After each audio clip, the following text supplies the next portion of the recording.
Guys, Natalie Willis here from the Baby Sleep Trainer. Welcome back to my channel. I am about to blow your mind with a few really crazy sleep facts. So this is a baby sleep related channel, but pretty much everything I'm going to talk about today applies equally to both adults and children. Crazy sleep fact number one, language acquisition occurs during sleep. Did you know that they are only able to actually learn to speak while they are asleep? There's so much brain processing that is occurring during sleep. Studies show that children can actually acquire words from day to day to day.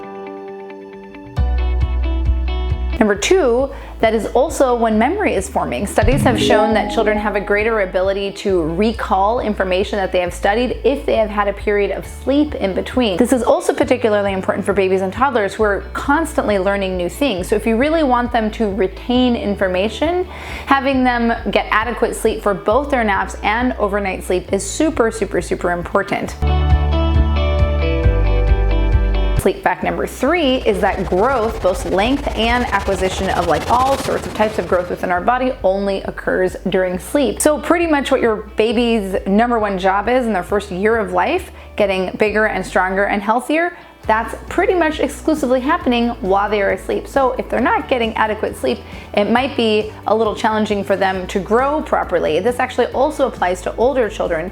If adolescents are not receiving enough sleep, it will literally stunt their growth and especially their height. So really important that kids get enough sleep all throughout their infancy, toddlerhood, childhood, adolescence, even when they are teenagers.